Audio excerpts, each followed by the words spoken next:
कुरान और सही हदीस में नमाज, प्रार्थना को इस्लाम के 5 स्तंभों में से एक और सबसे महत्वपूर्ण इबादत के रूप में बताया गया है। ये अल्लाह के साथ सीधा संबंध स्थापित करने का एक साधन है। कुरान में कई आयतें नमाज की आवश्यकता और महत्व पर जोर देती है, जैसे कि 2:10 उदास स्माइली और मेरी इबादत करो और मुझे याद करो ताकि तुम सही रास्ते पर चलो। नमाज की विधि कुरान और हदीस के अनुसार नमाज की विधि कुरान में सीधे तौर पर विस्तृत नहीं है, बल्कि पैगंबर मोहम्मद सल्लल्लाहु अलैहि वसल्लम द्वारा दिखाए गए तरीके से सही हदीस के जरिए समझी जाती है। ये विधि कुछ इस प्रकार है। 1. वुजू शुद्धिकरण। नमाज पढ़ने से पहले चेहरे, हाथों, पैरों और सिर के कुछ हिस्सों को पानी से धोना अनिवार्य है। ये शारीरिक और आध्यात्मिक शुद्धता का प्रतीक है। 2. किबला की तरफ मुंह करना। किबला मक्का का काबा की ओर मुंह करके खड़ा होना। 3.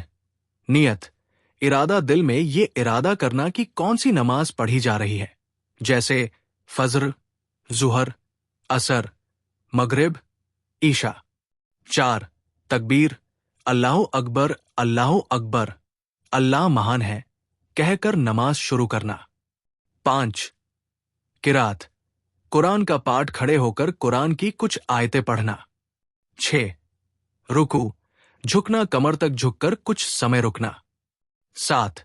सजदा। सजदा माथे और नाक को जमीन पर टिकाकर सजदा करना 2 बार। 8. जुलूस बैठना। सजदे के बीच और अंत में बैठना।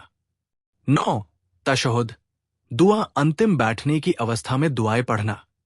10. दुरूद पैगंबर पर दुरूद। पैगंबर मोहम्मद सल्लल्लाहु अलैहि वसल्लम पर दुरूद पढ़ना। 11. सलाम। सलाम करना दाएं और बाएं तरफ अस्सलामु अलैकुम व रहमतुल्लाह कहकर नमाज समाप्त करना। नमाज अदा करने पर क्या होता है? नमाज अदा करने से मन में शांति और एकाग्रता आती है। ये अल्लाह के साथ आध्यात्मिक संबंध को मजबूत करता है। इससे आत्मशुद्धिकरण, आत्मनियंत्रण और आत्मसंयम को बढ़ावा मिलता है। ये जीवन की चुनौतियों का सामना करने के लिए मानसिक शक्ति प्रदान करता है। कुरान और हदीस में नमाज को अल्लाह के करीब लाने और उसके अनुग्रह को प्राप्त करने का जरिया बताया गया है। वैज्ञानिक विश्लेषण संभावित। हालांकि नमाज के प्रत्यक्ष वैज्ञानिक विश्लेषण का कोई एक स्पष्ट प्रमाण नहीं है, लेकिन कुछ संभावित लाभ है। शारीरिक लाभ। नमाज में विभिन्न मुद्राएं, खड़े होना, झुकना, सजदा करना शरीर के विभिन्न अंगों को व्यायाम करती है, जिससे शारीरिक स्वास्थ्य में सुधार हो सकता है। मानसिक लाभ। नमाज के दौरान ध्यान और एकाग्रता मानसिक तनाव को कम करने में मदद कर सकती है। ये मन को शांत और स्थिर करने में योगदान दे सकती है। सामाजिक लाभ। मस्जिद में सामूहिक नमाज सामाजिक जुड़ाव को बढ़ावा देती है और सामुदायिक भावना को मजबूत करती है।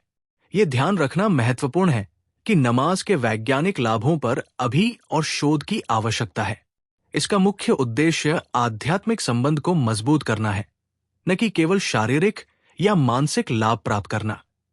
नमाज का वैज्ञानिक दृष्टिकोण इस्लामिक दृष्टिकोण से अलग है और इसे अलग रखकर देखना चाहिए।